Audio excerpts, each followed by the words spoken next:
Good morning বন্ধুরা, পৃথা দীপস ব্লগে তোমাদের সকলকে স্বাগত। আজ বানিয়ে ফেললাম পরিবারের আবদারে মাটন বিরিয়ানি।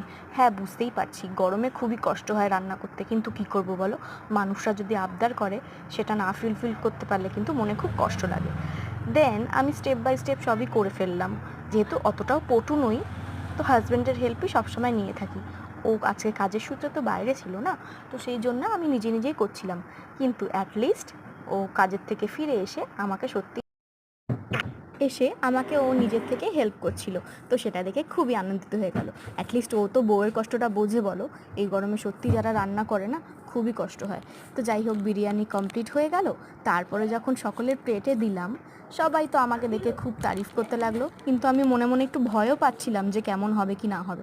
সে যাই বলো না কেন, তবু যখন সবাই একটু হেসে আমাকে বলল যে না মা, ভালোই হয়েছে, তখন মনটা আনন্দে ভরে গেল। দেখা হবে পরের ব্লগে।